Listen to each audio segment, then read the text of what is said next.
Well, it's personal between me and you, and I'm going to do you some serious harm, you big stiff idiot. Cannon and the Andrades and everybody. Andre going up to 68, Yeah. which was a good fight too, but the only part of the Andre fight is he's one of those guys have that Mexican appeal or an appeal that make everybody pay attention. Two of the best fighters in the division, but nobody really knows him like that. Like they know Eubank a bit, but they don't know Andre. Andre is an Olympian. And they don't really. That's crazy. You feel me? So like, it's hard because the media don't understand how good of a fight that is. So if they fought, they wouldn't get the attention or the money that they should get for that type of fight. So why would I let them fight? It doesn't really make sense. You understand? Like, it makes sense. If they were pay like they're paying Golovkin, they pay like they're paying Canelo, I'm sure they fight with no problem. But like I told Chris Eubank Jr, there are better options than Andre because it's a hard fight, but they're not going to pay money for it. So why would you do it? The Untouchable True School Sports Empire proudly presents something the boxing game's been missing. Hey, what's going on? It's your boy BT, and I came here to talk some boxing with the thousands of True School Sports subscribers. Now, this is, I guess you guys could consider this video a response to the last video I made, because the last video I made about Demetrius Andrade and the whole Johnny Beck situation and him calling out Chris Eubank.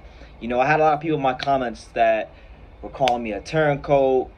People said they were unsubscribing, whatever, all these kind of things that happen whenever I make spirited videos, right? With truth in them, because, you know, they wouldn't feel some type of way about it if there wasn't some truth in there. Now, with that being said, with that being established here on True School Sports, let me just say this. You guys are getting mad at me for telling you that Demetrius Andrade, no matter how much he calls out Chris Eubank, he's not going to get the fight.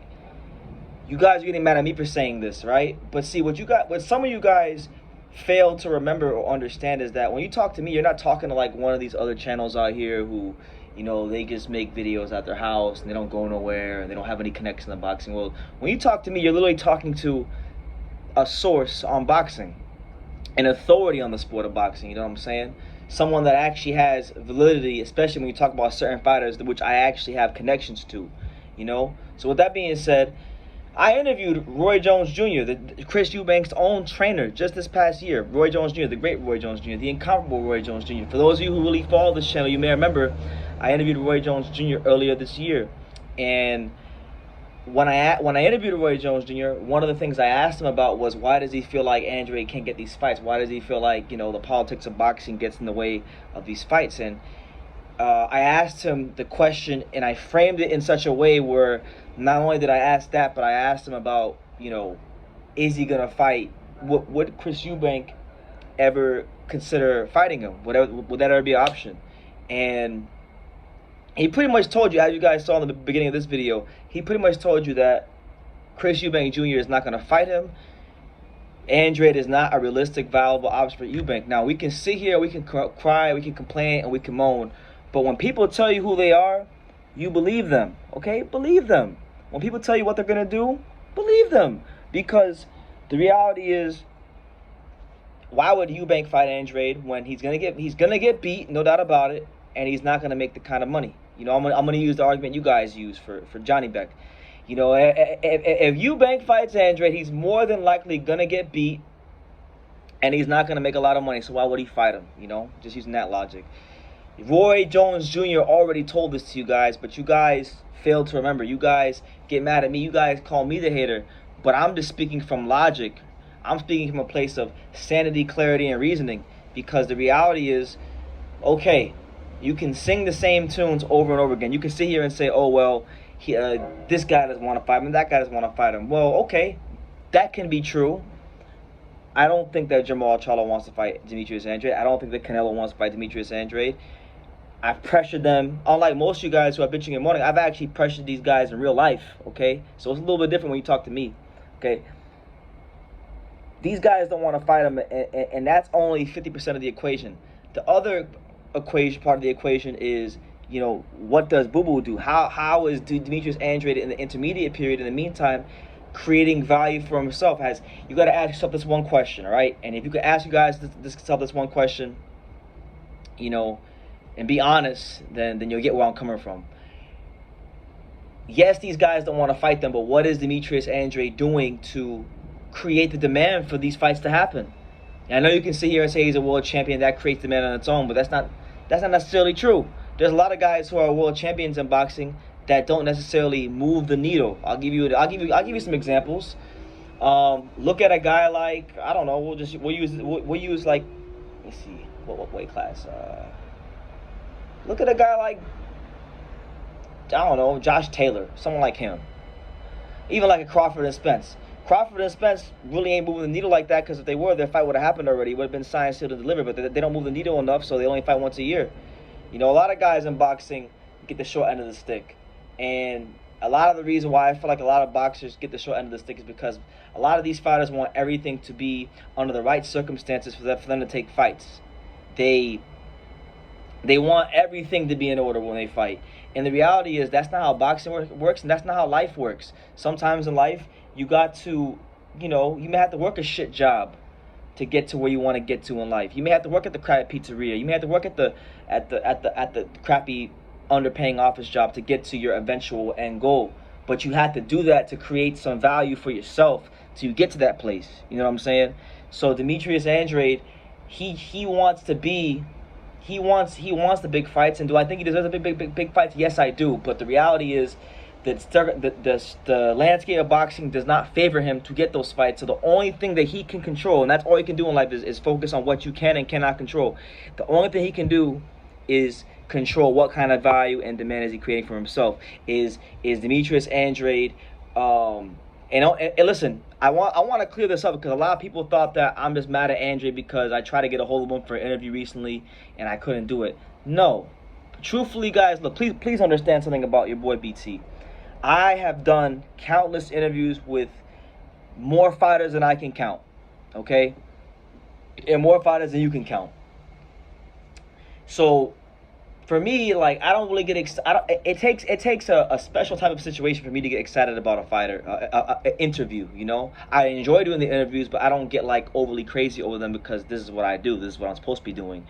So unless it's like Timothy Bradley was an exception, because that's someone that I looked up to when I was younger, when I had dreams of boxing. Bernard Hopkins was another one, because that's someone that I watched in the first boxing match I ever watched when I was a kid, which was him versus Trinidad. But those are rare exceptions to the rule, you know. So this is not about Andre not giving me an interview, but what I want to say is, you know, he's not necessarily going on the biggest platforms, whether it be ESPN, whether it be, you know, the DAZN boxing show, whether it be anything, another YouTube channel with more subscribers than me. He's not doing these things to ingratiate himself to the fans and keep his name as relevant as possible, all the while being on a 9-month layoff, all the while wanting big time money, getting paid a lot of money. So what I'm saying is, yes, fans who are upset at the situation, they do have a point. A lot of these fighters haven't wanted to fight Demetrius Andrade, and that's why I've gone on a one-man crusade by myself against the Canelo fans, against the Charlo fans, against any boxing fans that don't want to give this man a shot. I've been that guy, so don't come at me sideways. But at the same time, you know, the ball's on his court to create some value for himself. I don't really feel like he's doing the best job of that and being productive with his career. He always bitched and moaned about Canelo when he was the higher risk, low reward guy. But now when he's the guy that's the ace side, and you got a high risk, low reward guy that's willing to fight him, you know, he doesn't want to be willing to give him the opportunity. And I'm not saying, listen, these videos could all go in vain, because Andre could still fight Johnny Beck later in the year, and make these fights happen. But right now we're addressing the situation with Eubank. Roy Jones Jr., you guys don't have to worry. You guys don't have to think too hard about whether or not Andrade's gonna fight Eubank next, or not, because Roy Jones Jr. already came out and said, look, that is not an option for him, because the money wouldn't be enough for him for that kind of a fight. Now, should somehow things change and he actually get the Eubank fight, then great, because Eubank is a bigger name than Johnny Beck. We know that. I don't think it's a better fight than Johnny Beck, to be honest with you. I think Johnny Beck is a better fighter than Chris Eubank Jr. right now, but we'll see what happens. But yeah, I wanted to kind of make this video to kind of like not just respond to the last video, but show you guys, not just tell you guys, but show you guys this Eubank fight is not viable. It's not realistic for him. You got people on Eubank's own camp pretty much telling you guys to your face that the fight is not going to happen. So it's your choice. Do you want to believe or not believe? I'm gonna leave that up to you guys. I'm not gonna tell you what to believe. I'm just telling you how I see it. I personally think he should cut the charades, fight Johnny Beck as soon as possible. I think he can still beat Johnny Beck. I will pick him to beat Johnny Beck. But with each passing day that he doesn't try to make that fight happen, I'm starting to believe maybe he's watched some film and he's seen something he didn't like. So, you know, with that being said, you guys let me know what you think in the comments down below. Make sure you take the time to subscribe. And like I say in every single one of these videos, you can love me or you can hate me. But I'm just a kid from Daniel. So until next time, take care, guys.